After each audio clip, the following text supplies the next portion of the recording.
Indonesia merupakan cabang edukasi dari perusahaan IT berdiri sejak 2014 yang didirikan oleh pengusaha Jepang iaitu Yutaka Tokunaga. Perusahaan ini telah berkembang pesat dengan memiliki 8 cabang di 8 negara iaitu Indonesia, Malaysia, Philippines, Egypt, Jepang, Syria, Bangladesh, dan United States. Assalamualaikum warahmatullahi wabarakatuh. Kami dari kelompok 2 ingin mewawancarai Temur Academy dengan tema kelompok kami analisis pekerjaan. Oke, bismillahirrahmanirrahim. Assalamualaikum warahmatullahi wabarakatuh. Baik, di sini sudah sampai di perusahaan Temur Academy bersama kita. Abang bisa perkenalkan diri. Jadi saya Adam sebagai admin dan marketing cabang Temur Academy cabang Medan. Oke, baik. Terima kasih atas kesabarannya, Abang Adam. Oke, baik. Bisa kita mulai persoalan wawancaranya? Bisa? Baik. Yang pertama itu, apakah analisis jabatan digunakan saat merekrut karyawan baru di perusahaan Temur Academy? Jadi analisis secara general itu bergantung pada kebutuhan di setiap cabang. Atau ketika kebutuhan cabang baru pastinya diperlukan admin dan brand marketing juga. Dan tentu saja teacher itu tergantung banyaknya teacher itu tergantung banyaknya siswa. Semakin banyak siswa maka semakin banyak perekrutan teacher yang dilakukan oleh HRD pusat. Jadi untuk perekrutan staff seperti admin, marketing ataupun teacher juga di cabang itu bergantung oleh HRD pusat dan kemudian oleh HRD pusat dan bergantung kebutuhan setiap cabang daerah-daerah itu. Biasanya itu kalau misalnya kita temukan cabang baru pastinya admin dulu yang direkrut baru teacher seperti itu.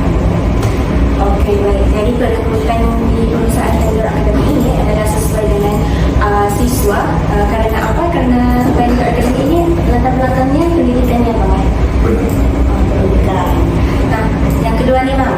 Apa aja langkah-langkah yang dilakukan perusahaan dalam melakukan analisis jabatan dalam Temur Academy? Analisis jabatan untuk perekrutan ya. Ya. Jadi kalau untuk perekrutan bisa dilihat secara general seperti admin staff, admin dan marketing staff itu biasanya lebih diutamakan bagaimana skill komunikasinya, skill pengikutan datanya, terus detail dan kemudian bagaimana problem solving ketika berurusan dengan customer. Apakah bisa nggak kita itu sebagai admin dan marketing itu sekaligus customer service itu menyampaikan informasi produk kita dengan baik ke customer dan kemudian kita memberikan penyelesaian yang baik ketika menghadapi masalah dengan customer, antara teacher atau antara siswa juga. Jadi kita itu memberi pendidikan apa sih kelebihan produk kita ini. Oke, baik. Terima kasih. Soalan yang selanjutnya akan disampaikan kita dari sama pelajar saya.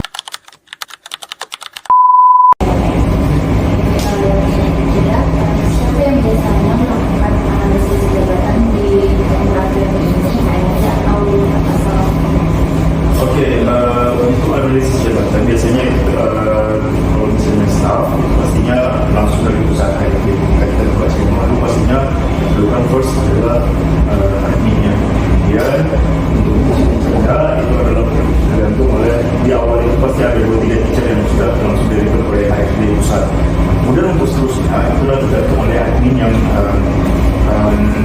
menghandle satu cabang itu. Jadi kalau misalnya admin merasa teacher kurang dengan studinya sudah ramai, nanti kita request ke teacher ke HRD di pusat itu. Mungkin HRD yang akan menjalankan perekrutan, prosesnya bagaimana dan kebutuhannya bagaimana, kriterianya bagaimana itu nanti disampaikan oleh admin. Contoh, wah kita butuh teacher yang cewek nih, namun bisa fasih dalam bahasa Inggris, gitu kan?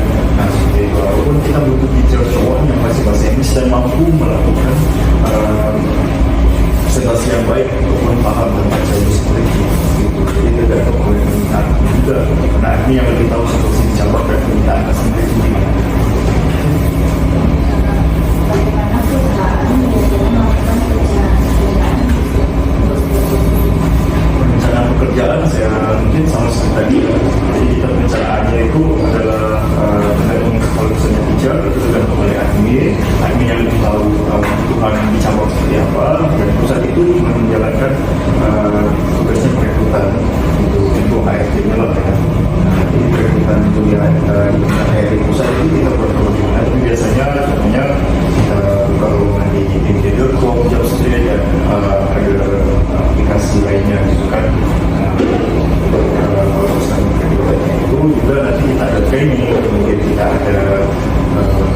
penelitiannya.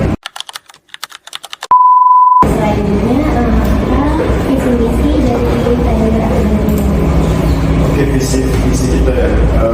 Kalau visi itu kita ada event berarti generation Indonesia.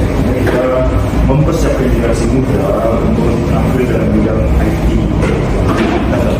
Kita menjadi negara yang sudah lebih maju di bidang IT. Kan juga mau menginspirasi anak muda yang sekarang dari sekadar pengguna teknologi menjadi pencipta ataupun inovator teknologi itu sendiri. Kemudian membentuk pemimpin dan menciptakan dampak objektif dan yang positif kepada masyarakat. Itu untuk visi. Kalau untuk misinya itu we change user to creators. Jadi dari tadi yang tadi kita cuma konsumen, ini kita jadi seorang yang menciptakan produk itu. Jadi kita biasanya kita menciptakan, kita menggunakan aplikasi TikTok, Instagram dan sebagainya. Nah, ini kita belajar untuk menciptakan aplikasi seperti itu yang digunakan oleh masyarakat lain. Jadi kita melatih programmer, kita juga mau mengubah kebiasaan anak-anak itu yang kecanduan gadget gitu kan, atau kita dengan game gitu. Jadi kita persiapkan mereka dengan skill-skill yang sebenarnya skill-skill basic seperti ini, problem solving, tapi itu sudah banyak yang melemah di kalangan anak muda karena semuanya serba instan di HP gitu ya, di laptop, di internet, apalagi sekarang sudah ada AI gitu ya, seperti itu. Oke. Bagaimana struktur organisasi di tender akademi?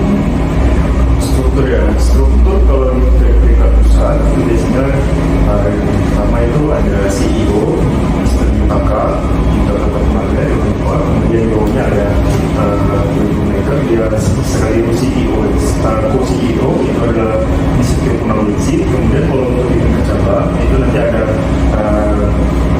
branch manager dia di pusat, dan kemudian barulah admin cabang dan kemudian itu setara dengan leader. Admin cabang leader baru di bawahnya manager. Nah, yang setara dengan branch manager lagi itu nanti ada yang manager of design gitu ya, ada manager HRD, ada campaign. Jadi setiap part itu bagiannya. Itu untuk struktur organisasi.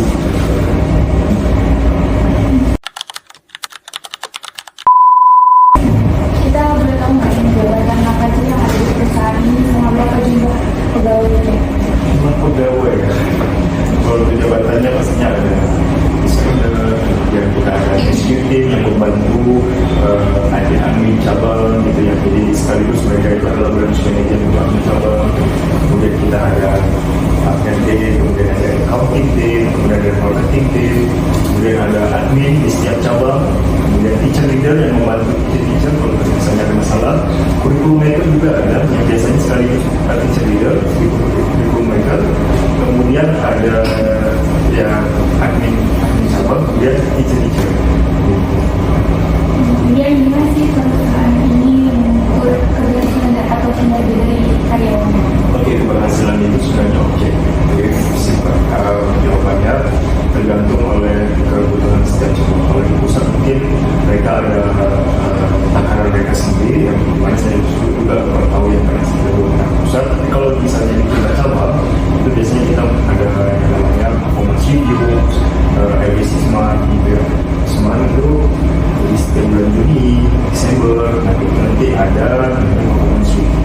Teacher juga ada performance review. Dan situ juga kita biasanya dinilai apa aja yang sudah kita tingkatkan selama 6 bulan, apa saja yang sudah kita tarik selama 6 bulan gitu. Kemudian kita tanya juga apa goal kita ke 6 bulan ke depannya, dan ya 6 bulan sebelumnya pasti sudah ada bulan kita tetapkan apakah goal itu tercapai ada 6 bulan yang sekarang. Jadi itu ditanya semua. Kalau misalnya nggak tercapai ya harus dijelaskan apa penyebabnya. Kalau misalnya tercapai bagaimana caranya.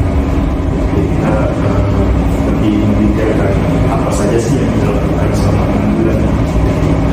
Kemudian pastinya dari segi sales ya, itu juga pengalaman. Nah, kemudian dari segi komplain. Komplain dari misalnya sampai ke pusat, nah itu fakta. Kemudian ada user yang sampai membuat masalah datanya tidak sesuai, itu sih biasanya pusat lebih tekankan.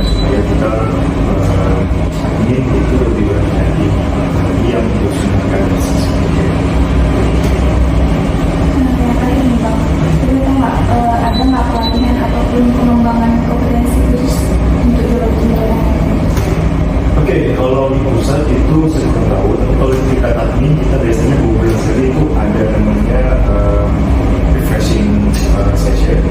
Ya, kita ada Zoom meeting, kita ada kemudian kita share setiap satu admin itu harus share satu info atau satu isu yang nanti kita bahas bersama supaya kita lebih kembangkan lagi, kita lebih regulatif lagi bagaimana penyelesaian masalah. Kemudian ada salah satu admin dipilih untuk menceritakan bagaimana keadaan di cabangnya, supaya menjadi kita ini lebih berfungsi masalah dan penyelesaiannya. Sekaligus nanti kalau untuk diberita teacher itu ada training untuk sebelumnya, kemudian mereka tetap self learning di mana materi kita itu bukan semua teacher yang bisa mengajar yang langsung gitu. Jadi mereka juga harus self learning dulu nih, latihan dulu, training secara mandiri. Kemudian setiap sebulan sekali itu nanti teacher leader akan cek sampai mana trainingnya. Kalau memang dibutuhkan training yang lebih intens, itu biasanya nanti teacher leader yang akan menentukan tambahnya kapan harus dibuat sesi atau training tadi. Itu secara intens. Kalau training yang lainnya di tingkat pusat itu lebih banyak karena mereka itu kalau di pusat lebih aktif karena ada CEO-nya,